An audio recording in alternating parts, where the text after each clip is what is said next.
এমন একটা ট্রিপ যেখানে শুধু আপনি পাহাড়ি ট্রেল ধরে হাঁটবেন, বাংলার অকৃত্রিম সৌন্দর্য উপভোগ করবেন এবং সিলেটের সবচেয়ে লুকানো জায়গাগুলো ঘুরে দেখবেন। কিন্তু কিভাবে যাবেন, কোথায় থাকবেন এবং কত টাকাই বা খরচ হবে? বেশি প্যারা নেওয়ার দরকারই নাই। হাতে মাত্র 2400 টাকা থাকলেই 2 দিন 1 রাতের এই বর্ডার হাইকিংটি কমপ্লিট করতে পারবেন। প্রথমে ঢাকা থেকে রাত 10টা রূপবন এক্সপ্রেসে জনপ্রতি মাত্র 410 টাকা দিয়ে চলে যাবেন সিলেট। তবে অবশ্যই 10 দিন আগে অনলাইনে টিকিট কেটে রাখবেন। নতুবা আমাদের মতো ধর তক্তা মার পেরেক প্ল্যান হলে ফ্লোরে বসে যেতে হবে। সকালে সিলেট স্টেশনে নেমে পায়ে হেঁটে সুরমা ব্রিজ পার হয়ে যে কোনো মোড় থেকে 20 থেকে 25 টাকা অটো ভাড়া দিয়ে যাবেন আমবরখানা বাস স্ট্যান্ডে। এখানে সকালে নাস্তা সেরে জনপ্রতি মাত্র 80 টাকা দিয়ে বিআরটিসির ডাবল ডেকার বাসে করে চলে যাবেন ভোলাগঞ্জ বাজারে। সেখান থেকে জনপ্রতি 60 থেকে 70 টাকা অটো ভাড়া দিয়ে যাবেন চড়ার বাজার। সেখান থেকে 5 মিনিট হাঁটলেই পৌঁছে যাবেন ট্রেকিং এর স্টার্টিং পয়েন্ট উৎমাছড়ায়। এরপর এই সুন্দর জায়গায় একটু সময় কাটিয়ে আল্লাহর নাম নিয়ে হাঁটা শুরু করবেন। এরপর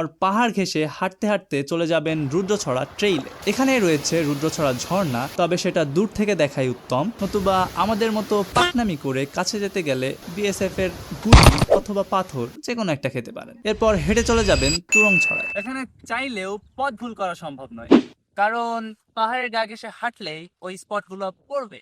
এরপরেও পথ না চিনলে লোকাল মানুষ তো আছেই। এরপর তুরংছড়ায় একটু মজমাস্তি করে বাংলার পথ ঘাট মাঠ এবং সৌন্দর্য উপভোগ করতে করতে চলে যাবেন বিছানাকান্দি। আমরা একটা অ্যাক্সিডেন্টের কারণে বিছানাকান্দির আগে রাত্রে একটা গ্রামে ছিলাম, তবে আপনারা বিছানাকান্দি বাজারে থাকার জন্য 1 থেকে 2টা হোটেলের অপশন পেয়ে যাবেন। যে কোনো একটাতে টিম সাইজ অনুযায়ী 1000 থেকে 1500 টাকার মধ্যে একটা রুম নিয়ে নেবেন। এই বাজার থেকেই রাতের খাবারটা সেরে নেবেন, আর যাদের সাথে যেতে চান তাদের একটু ধূপধাপ মেনশন দিয়ে দেন। পরদিন সকাল সকাল ঘুম থেকে উঠে সকালে নাস্তা সেরে চলে যাবেন বিছানাকান্দি মেইন স্পটে। জায়গাটা যে সুন্দর তা আর নতুন করে না বলি। এরপর 300 থেকে 350 টাকা নৌকা ভাড়া দিয়ে পিয়াইন নদীটা পার হবেন। মাঝিকে বললেই হবে কুলুমছড়া নামাই দিতে। নদী পার হয়ে আবার হাঁটা শুরু। এই পথে প্রত্যেকটা জায়গাকেই মেইন স্পট বলে গণ্য করলে খুব একটা ভুল হবে না। এরপর যেই জায়গাটা আপনাকে থামতে বাধ্য করবে সেটার নাম লক্ষণছড়া। এখানে সময় কাটিয়ে ট্রেকিং করে চলে যাবেন পান্থময় ঝর্ণায়। এই ঝর্ণাটাও দূর থেকে